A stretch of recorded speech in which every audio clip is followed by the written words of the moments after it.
Namaste and greetings, and welcome to the Center for Spiritually Integrated Arts, a Centers for Spiritual Living teaching center. I'm Reverend Dr. Raymond Anderson, the founding minister and spiritual director.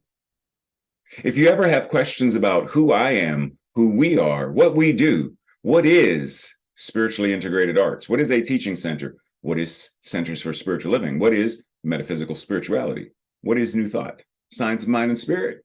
How do I become a member? How can I support, tithe, and donate? All of these questions and so many more. Send an email. You have two options. SIAADMIN, Spiritually Integrated Arts, admin at spirituallyintegratederarts.org, or spirituallyintegratederarts@gmail.com. Either of those will work. You can also visit our website, www.spirituallyintegratederarts.org. Now, you may be wondering, where else can I find and follow? There are several other social media platforms that you can also subscribe and follow. Facebook, Instagram, Twitter, and our YouTube channel, where you can also find all of our Sunday messages and more. I look forward to hearing from you soon. I look forward to you being a part of this beloved community. Because we are a virtual community, it doesn't matter where in the world you are. This can also be your spiritual community, because you can have more than one. Anywhere that you feel supported, anywhere you are spiritually fed is home, is community, is relationship. So I look forward to dialoguing more, conversing more, getting to know you. Much love and appreciation. Live long and prosper. Chat with you soon. Take care.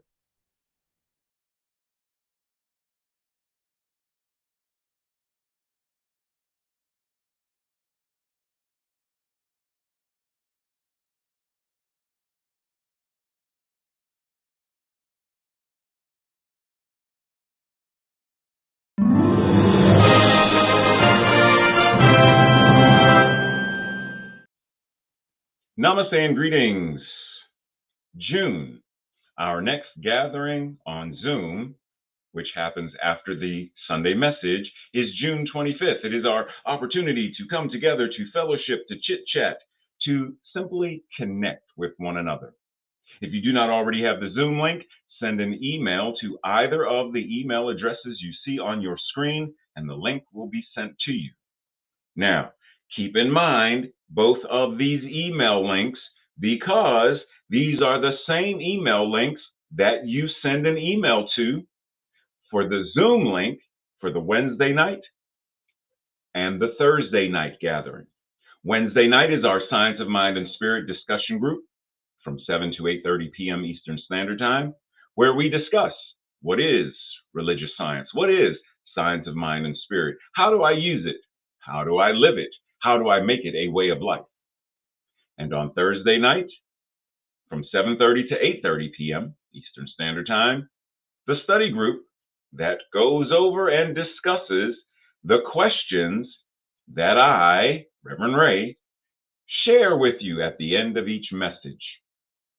Make note, because as of July 6th, that group will be meeting from 7 to 8:30. Remember the email addresses that I mentioned? Send an email to either of them referencing the Wednesday night and or the Thursday night if you want to join in either of these or both of them. Now, if you are ready, today's message, balancing grief and joy. Grief is an unavoidable emotion that we all go through at some point in our lives. We do not only experience grief when we lose someone dear to us. There are many other life situations that can cause and trigger grief as well. To embrace self-care in trying times, it is vitally important, it is imperative that we understand how to balance, how to surf through the waters of grief and joy. not simply grief to joy, but both and. Breathe. Grief. Grief is the response to loss. Now, it's important to understand that this loss doesn't necessarily have to be, as it says here, the loss of someone or something living that has died. Someone or somehow a bond or an affection that was formed is no more because of this person's death. Any loss, the loss of a job, the loss of closeness that COVID prevented. Remember, socially distanced. COVID created loss, loss of all kinds of things can trigger and stir grief. Keep in mind, as it also goes on to say, that although conventionally grief is focused on the emotional response to loss, grief also has physical, cognitive, behavioral, social, cultural, spiritual, and philosophical dimensions. Now, why do I mention that? Because traditionally we have been taught that grief fits into this neat little box. And we don't take into account that grief is not a one-dimensional thing. Grief is not a two-dimensional thing. Grief isn't even a three-dimensional experience. Grief is a multi-layered, multi-dimensional experience. In the same way that if you go to an orchestra or even a jazz ensemble, there isn't one instrument that is playing.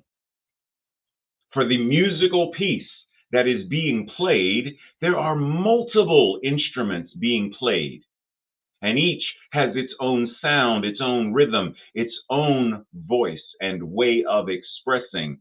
So too is grief. Completely different layers, different voices, different expressions, different ways of showing up. So it's important for us, if we're going to learn how to balance this, if we're going to learn how to effectively live in, through, and around this experience, this painfulness to surf, then it's important to really understand how grief can affect us. In all of these ways that it mentions, there can be a physical, there can be a psychological, there can be a spiritual, a social aspect. There can be all of these, not just one, not just two. It could potentially show up as all of these. The more we know, the easier it is to address it and to heal. The easier it is to also then balance joy, which is the feeling and the experience of great pleasure, happiness, and love. The more we understand that, the more we can heal, the more we can balance, the more we can navigate effectively so that we are not suffering. We feel the pain, but we're also accessible for joy to show up. We feel the sadness, but we also are accessible for the laughter. We may feel lonely, but we are also accessible to the connection of support, therapy, family, something, someone, both and. So it's important for us to begin to explore, what is this thing called grief mean for me? How does it show up in my life? And not to take my experience and superimpose it onto yours and expect your grief to be like mine, to expect your joy to be like mine. I'm not like you. You're not like me. We are each an individualized expression of source. And in that expression, we are different. We are diversity, right? We are the demonstration of what that means.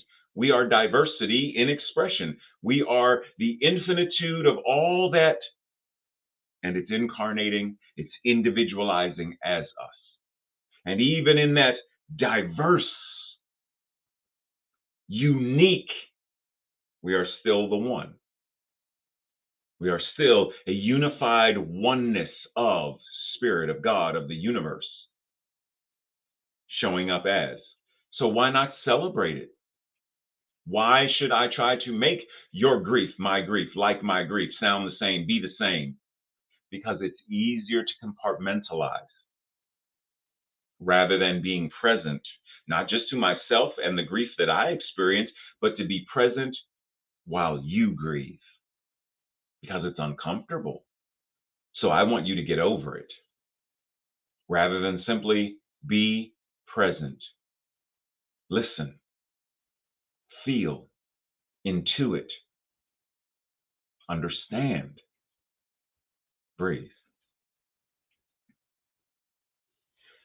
Same image that was on the intro slide with the title and the intro blurb is me performing in Pittsburgh, and the sign, the American Sign Language sign that I am doing, is one of the signs that is used for such concepts as heartbreak, sadness, grief, trauma. Like, it can mean several different things depending on how it's being used. What does it mean for your heart to be broken? What does it mean to feel trauma, to feel sadness? What does it mean to be sad? What does that mean? Because oftentimes we say these words, we express these concepts, and we do so because we may not necessarily have the words to really say what we feel. So sometimes simply being present with the feeling is enough. We need not give it words. Sometimes simply be present and understand what it is that you feel. Where do you feel it? Why do we refer to this sadness, etc., as heartbreak? Is it the heart breaking? Why is it connected to the heart? Like, let's really explore. Why is it butterflies in the stomach, but it's heartbreak? Pause, contemplate, meditate. What does it mean energetically? Because the more we understand it, the more we are present with not just the concept, but the feeling and the energy of it, the easier it becomes for us to mend, to heal. Because your heart really isn't broken. It's a poetic term that we use to reference the degree of pain. And remember, grief shows up in all these various ways. It's not just in the space of the heart that there is heartbreak. Heartbreak, grief, sadness can also show up in your bowels as diarrhea or constipation. It can show up in your head as a migraine, in your neck as stiffness and aches. It can show up as all kind of fever. It can show up as all kinds of things, not just your heart. But we reference the heart because it's connected to love. But the moment we expand it beyond just the heart into the whole body, then we are able to understand that, wait a minute, that stiffness in my wrist, that nausea that I feel is also an expression of heartbreak, an expression of grief. We become more aware of the fullness of how this divine beingness can be present with grief. C.S. Lewis reminds us, no one ever told me that grief felt so much like fear. Whoa, wait a minute. We were just talking about grief and heartbreak. Now you're saying grief can feel like fear. Yes, and grief can feel like anger, confusion, apathy, physical pain, emotional pain, psychological pain, spiritual pain. pain in one's relationships, all of this, grief. So then, when you can understand, I feel confusion, and we may, I feel confused. COVID happens. My business and the separation, I feel confused. Do you recognize that confusion is grief? The anger, it's grief. The isolation, grief. The low energy, grief. See, the more that we can name it and identify actually what it is, once again, the more capable, the more effective we are with moving through the process to be able to address it and heal it. For those of you who know me, you know that Steel Magnolias is one of my favorite movies. And I often reference this one particular scene as it plays out with grief. If you haven't seen the movie, I suggest you check it out. But let's review.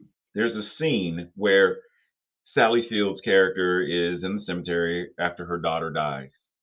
And she goes through so much in this one scene. She says, God, I'm so mad. I don't know what to do.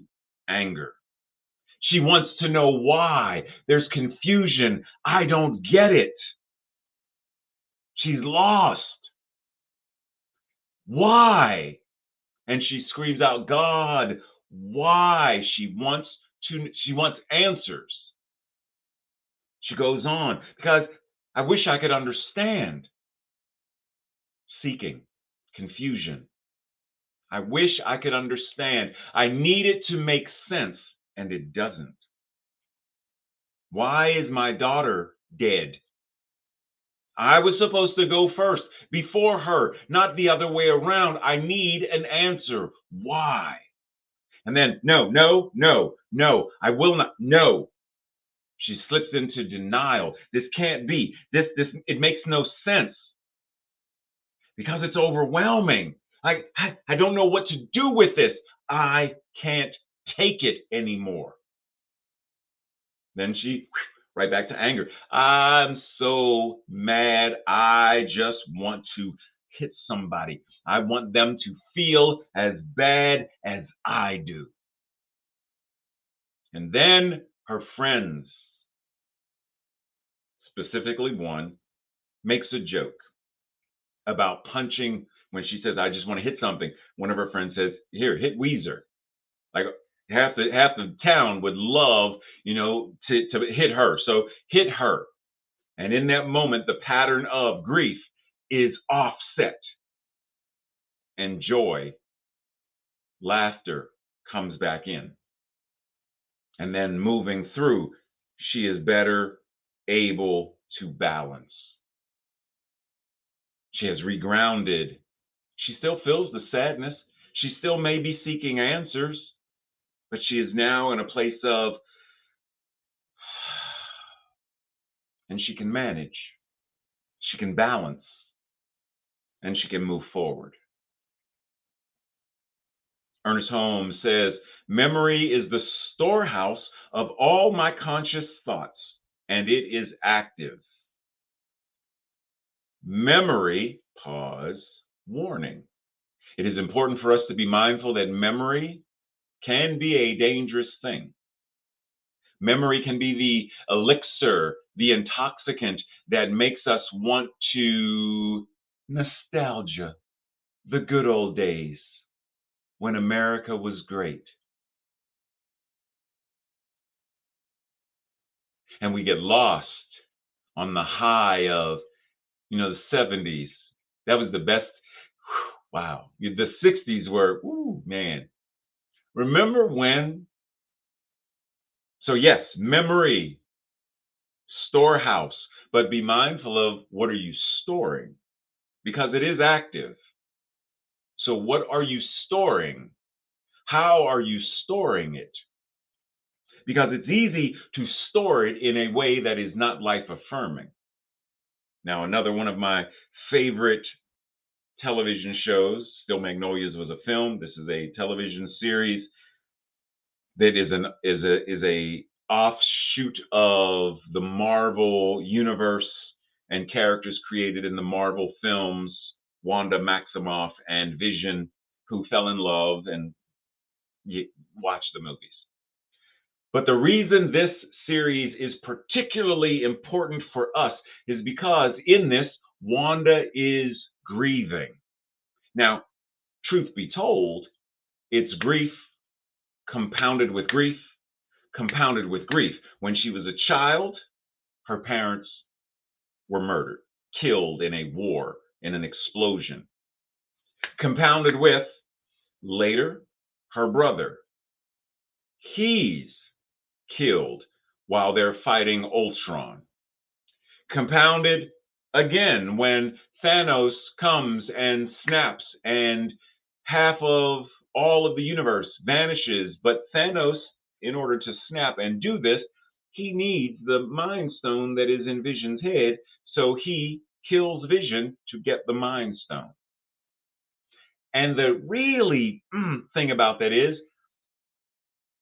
Vision didn't want Thanos to get the Mind Stone, so he wanted Wanda to destroy the stone, which would in effect, kill him.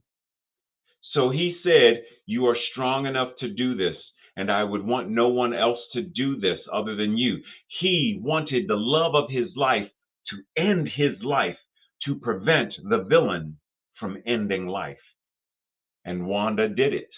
She destroyed the Mind Stone and Vision died. And what did Thanos do? Thanos used the Time Stone to bring Vision back so he could snatch the stone and kill him. So Wanda had to watch Vision die twice. Once at her hand and then at Thanos' hand. Grief compounded by grief, compounded by grief. And there's a scene in the series where prior to all of this happening, prior to Vision dying, this is right after her brother dies, Vision says something to her, "But what is grief, if not love persevering?" We grieve because there is some element of love that is present. If there is no love, if there is nothing to miss, then why grieve? So we grieve because there is a feeling of loss. We grieve because we love. So in this grand scheme of things, when we come back to this idea, as Aeschylus says, the memory, once again, there's that word again, the memory of joy in grief is greater than every kind of pain. The memory. Well, what is the memory? The memory, if we look at the etymology, memory is the recollection, bringing together. I am collecting once again the concept, the awareness, the consciousness of, and I am bringing it to my present forefront of my mind. I am collecting the memory and bringing it to the forefront of my mind. So when there is grief, can I recollect? Can I bring the idea, the consciousness, the awareness, not just from the past, but what I am doing is connecting. Wait a minute, I have felt joy before. I can feel joy now. I have felt love before. I can feel love now. Why? Because now is all there is. And when I remember that I have experienced it, when I remember that I have had it, then I remember that I can experience it now, that I can have it now, that it is right here and right now. That is where the power is, right here and right now. And when we do that, when we elevate our consciousness and our awareness, then doesn't eliminate, the pain is still there, the sadness is still there, the grief is still there, but something else is also there. Breathe. In my life, I have often looked at the concept of pain grief, joy. And it hasn't necessarily been until relatively recently, that I have asked, how are my memories currently impacting and influencing the quality of my life right here and right now? Because in my life, there has been a great many things to grieve. Once my parents died, the house that I grew up in, I won't be there anymore. The childhood home, I grieve the loss. The family unit, my brother Jimmy was the first in this photo of my mom and her sons. My brother Jimmy is the one who's kneeling. He makes his transition. Then immediately behind him is my brother Leslie Gibbo, who made his transition. Followed by immediately to his right, my mother, who made her transition. I grieve that my brother next to her is a very fundamental Christian, very conservative Christian. We're not close.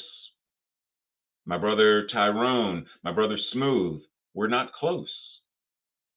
Now it's a different not closeness than my brother Eddie.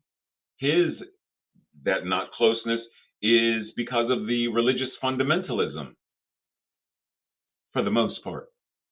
But in general, the family, in terms of how I connect with them, I grieve. I grieve that my father made his transition and my father and I were so close.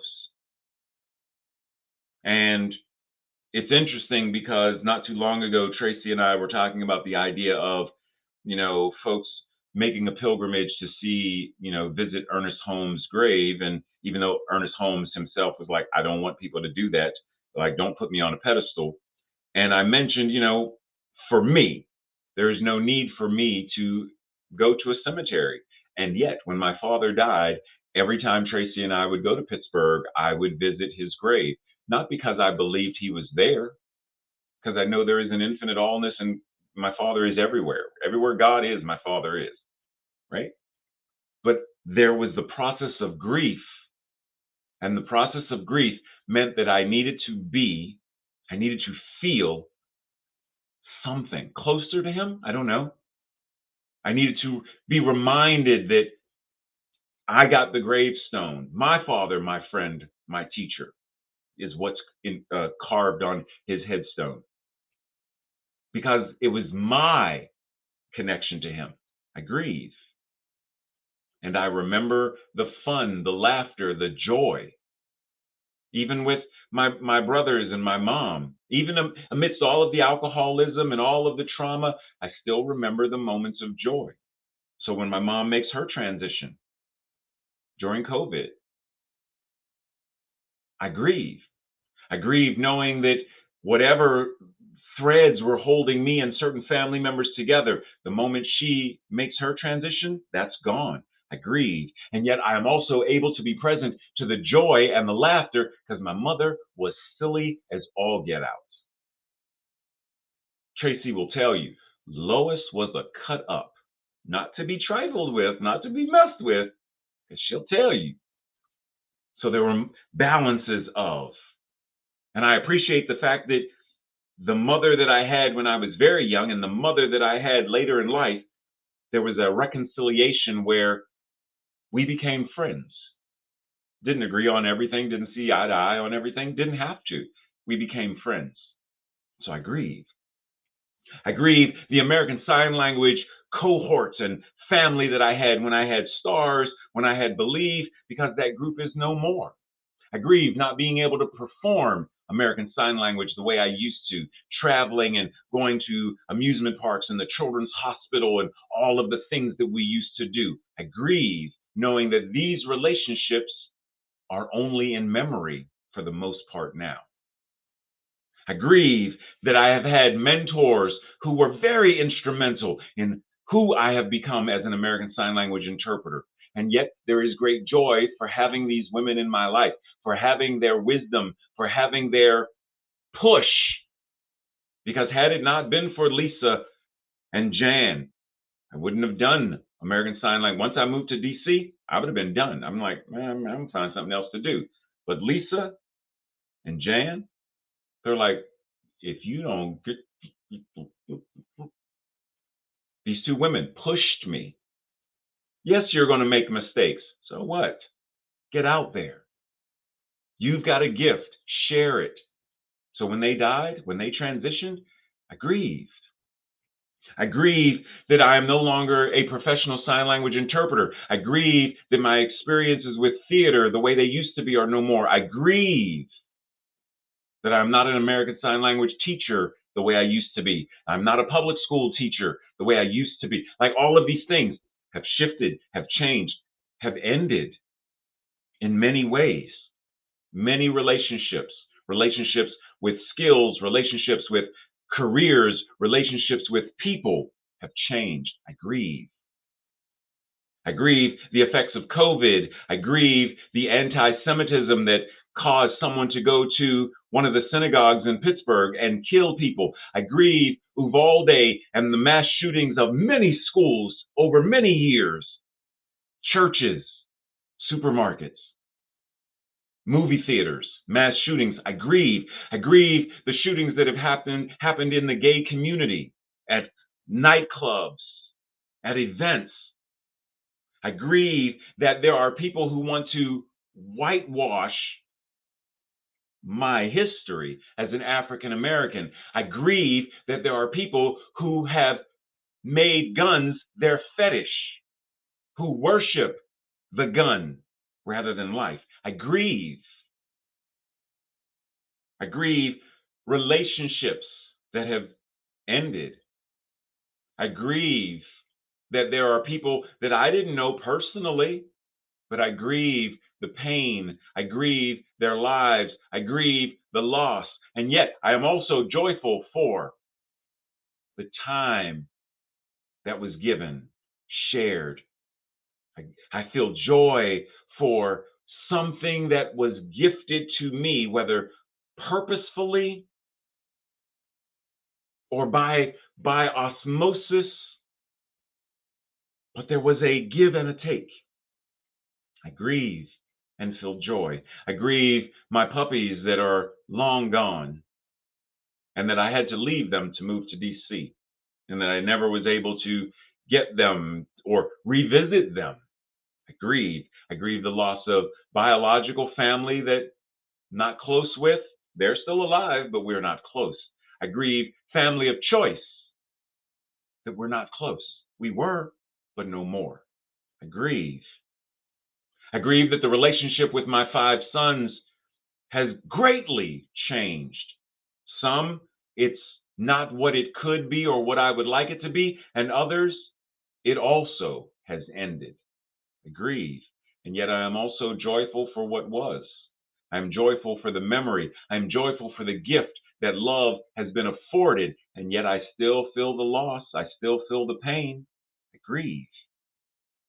I grieve that this recent surgery and other surgeries, that the body I once had or the body that I desired to have is no more. That body will never be the same body because parts have been removed. There may be things I will never be able to do again. But I feel the joy of knowing that there are things that I will be able to still do, that I can still live my life to its fullest, even with the discomfort and the pain, as I am currently still in the healing process.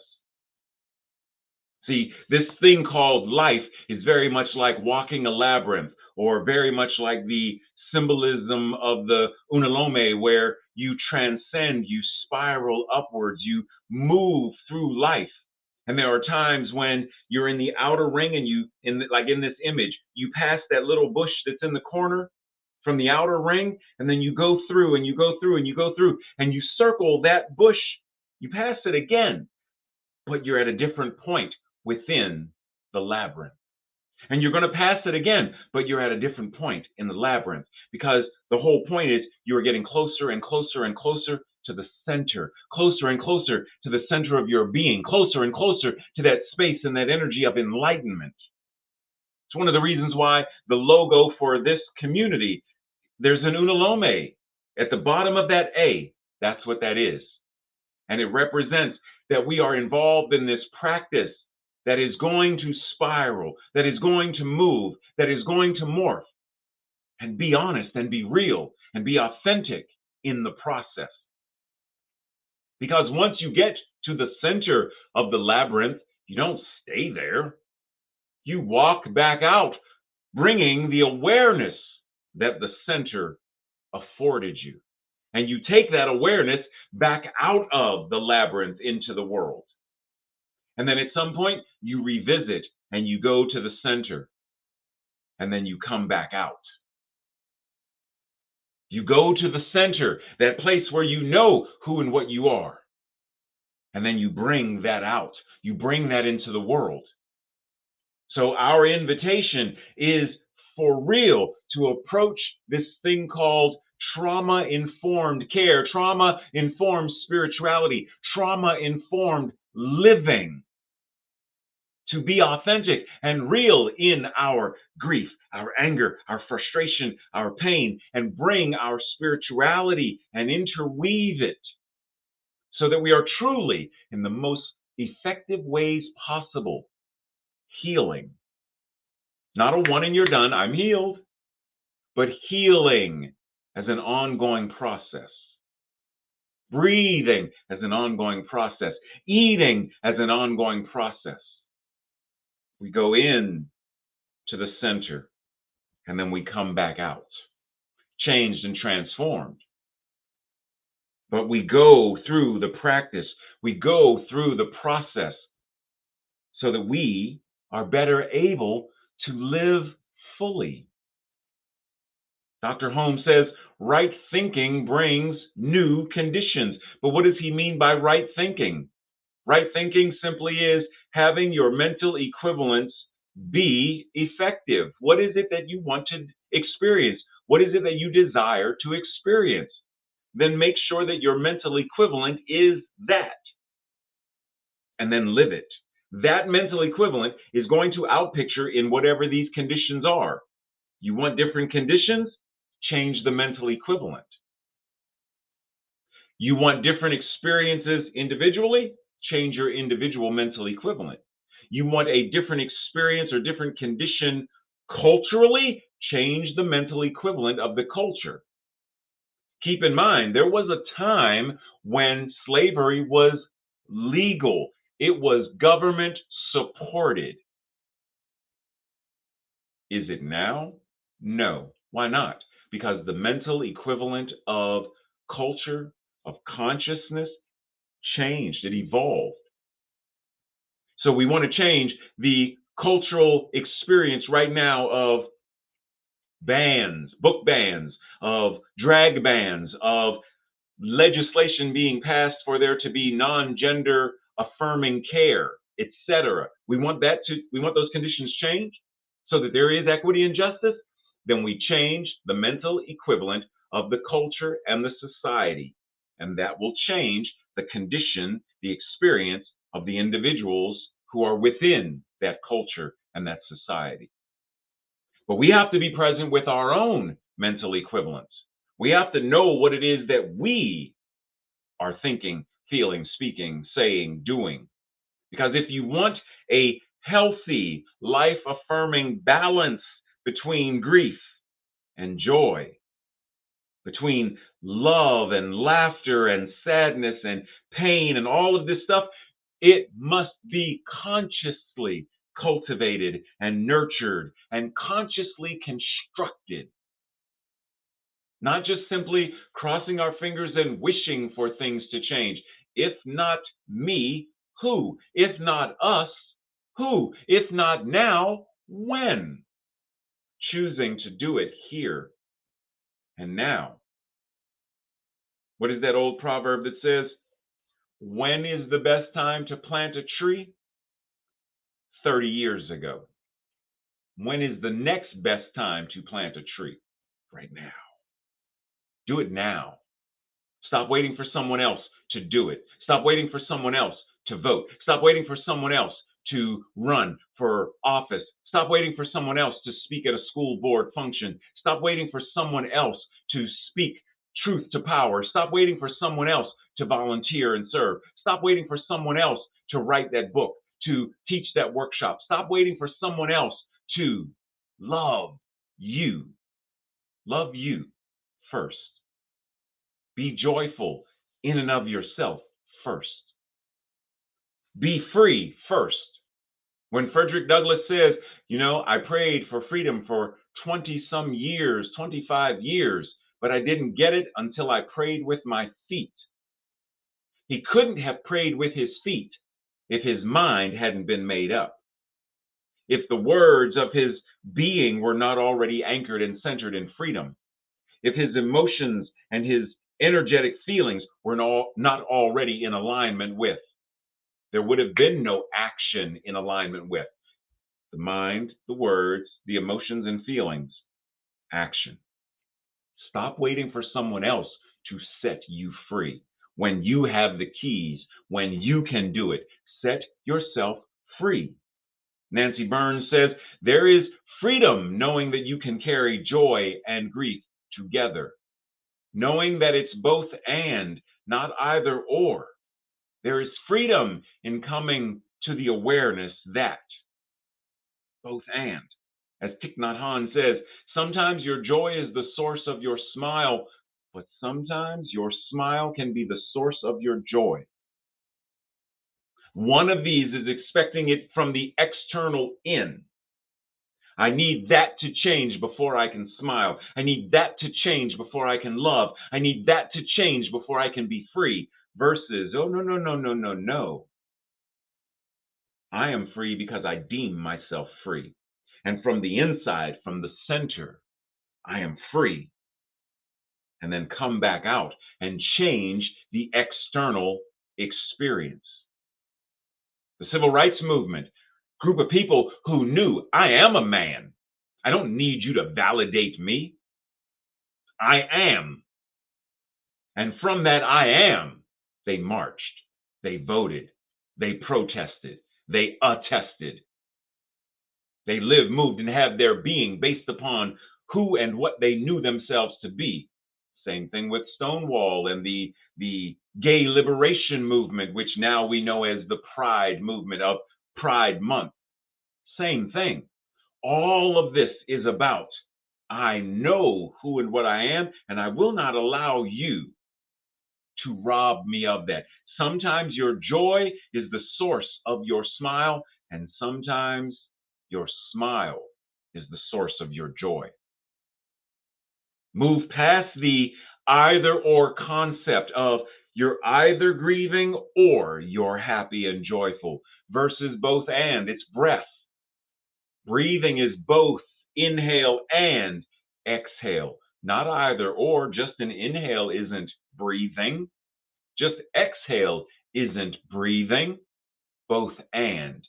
Life is grief and joy, happiness and sorrow, loneliness and togetherness. It's the full spectrum of all of these experiences. Breathe. Leo Tolstoy says, only people who are capable of loving strongly can also suffer great sorrow. But this same necessity of loving serves to counteract their grief, and it heals them. It heals them.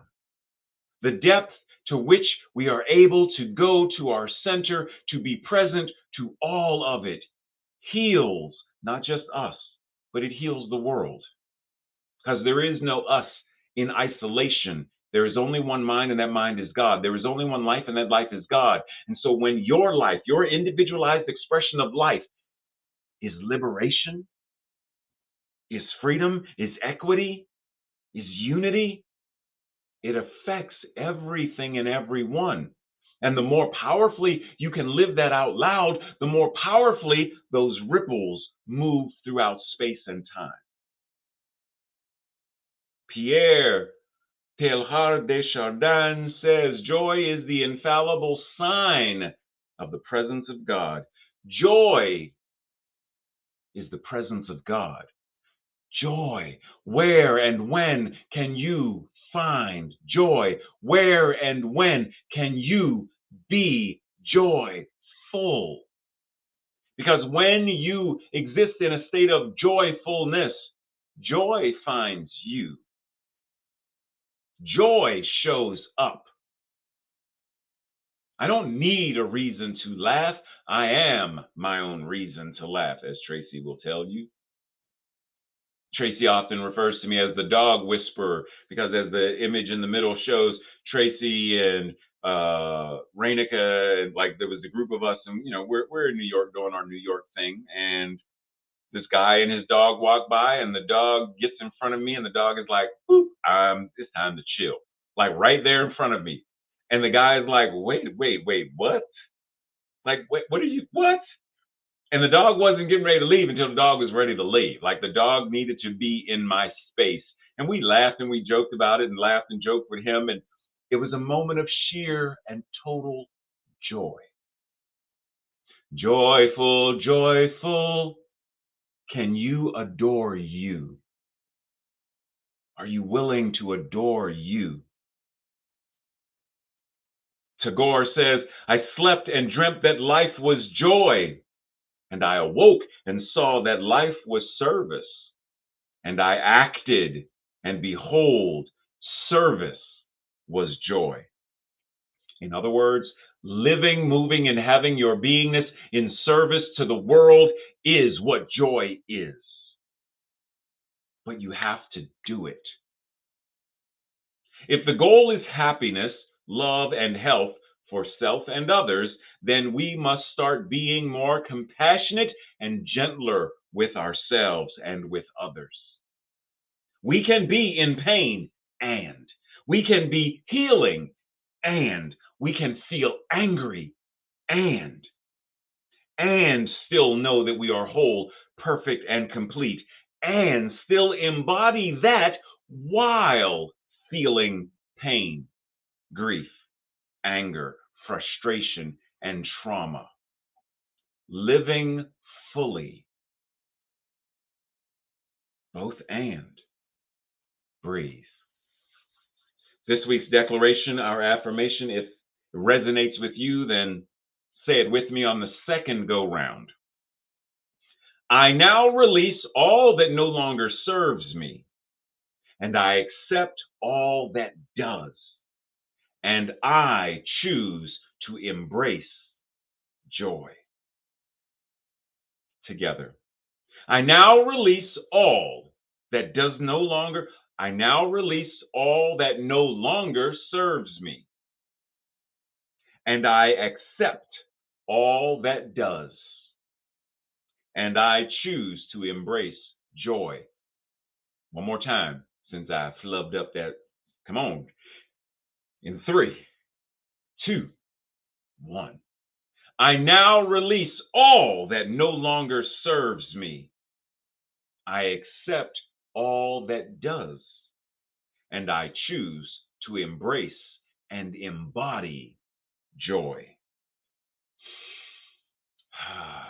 And so it is, and so I do. This week's questions for you to do as an individual practice, and if you join the Thursday night group, here's your questions. What has the experience of grief been like for you as you have grieved and as you have been with others who have grieved? What losses, if any, are you currently grieving? And what are you doing to engage the process of grieving more effectively? Are you able to allow joy to be present in the process? What does an equilibrium, a balance between grief and joy, look like for you? How is ignoring grief counterproductive in self-care? How is it detrimental to your self-care? How can you be more joyful in times of grief? And lastly, what is the importance of balancing grief and joy? breathe. As we enter into that space of prayer, simply anchoring and acknowledging and recognizing the isness and allness of the divine. We breathe. And I breathe, recognizing that right here and right now, this breath that I am breathing, this breath that is breathing me, this breath is an amen. Because this breath is God breathing itself. This divine and holy Ruach Elohim, the breath of spirit, the spirit of God breathing itself. This breath is the amen. And because this thing called voice requires breath to send vibration through the air, then this word, this voice, is also an expression of that divine and sacred amen. And whether that word is spoken through voice or signed or written or typed, doesn't matter. It is still the amen, the aho, the ashe, the and so it is. It is still that. And so I speak this, I express this knowing that this thing called life is our amen. And that amen is an amen of joyfulness, an amen of balancing all of life's experiences to live fully and effectively, knowing that grief will show up. And yet there is also that which can balance, that which can soften, that which can ease the sting. The sting is still present, but there is also the laughter. There is also the love. There is also the oneness. And that is an amen in and of itself. And so I breathe this sacred amen. I speak this sacred amen. I live this sacred amen, knowing that this is the exact same amen that each one is speaking, breathing, living, being. Amen. And because the law is always saying yes, the law says yes to this amen. The law says yes to my amen. The law says yes to your amen. The law says yes to all of this. Amen. Amen that I embrace and embody joy. Amen. Amen that I balance grief and joyfulness. Amen. Amen that I am free to live out loud, magnificently and divinely. Amen. The law says yes.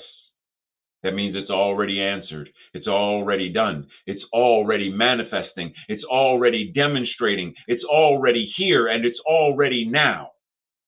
Right here and right now. And so it is. Namaste, blessings, much love and appreciation. Enjoy the rest of your day and your week in joyfulness and in celebration. And I will see you soon.